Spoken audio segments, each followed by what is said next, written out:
Okay, this is number 11. It's on the assignment that starts on page 52, and number 11 is on page 53. And we've got a jar that's got nothing but dimes and quarters in it. And we're told that altogether there's 40 coins. So I'm supposed to find out how many of each type there are. So let's make D equal the number of dimes. It's the physical number of little metal dimes. Little silver dimes. And then let's let Q be the other thing I have to answer. That's going to be the number of quarters. Okay, but I'm going to have to deal with the value of these coins too. So we know that dimes are 10 cents each and quarters are 25 cents each. So I'm told there's 40 coins in all. So I can say that dimes and quarters together is 40. The number of dimes and the number of quarters is 40 coins. But as far as the value, I'm told that the total value of those coins is $4.90.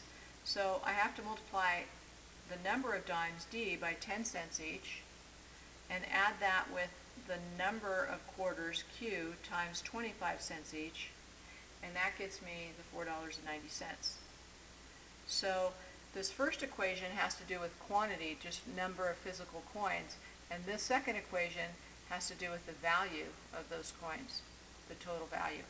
So I can, on this second one, I'm going to work with this and I'm going to substitute, but I need to isolate the D or the Q in this. So I think I'm going to go ahead and I'll isolate the Q.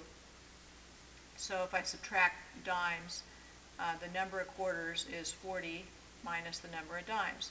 And then I can use 40 minus D and substitute that for quarters in the second equation and have one equation all in D. So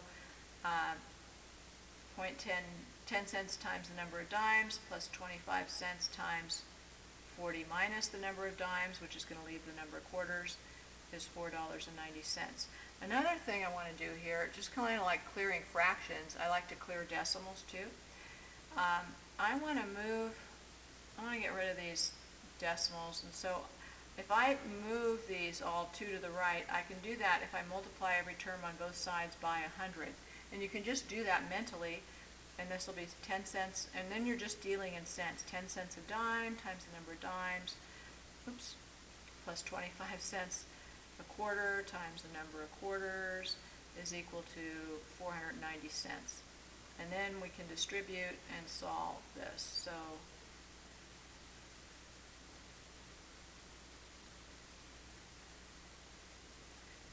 So I'm going to have negative 15D is equal to, and if I subtract 1,000 from both sides, that is negative 510. And dividing through, I get D, the number of dimes, is 34.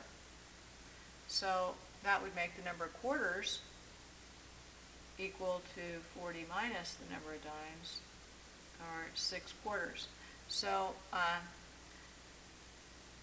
there are 34 dimes and 6 quarters in the jar, and I will leave the check of that to you. 34 times 10 cents plus 6 quarters times 25 cents each should come up to the original $4.90. And that's it.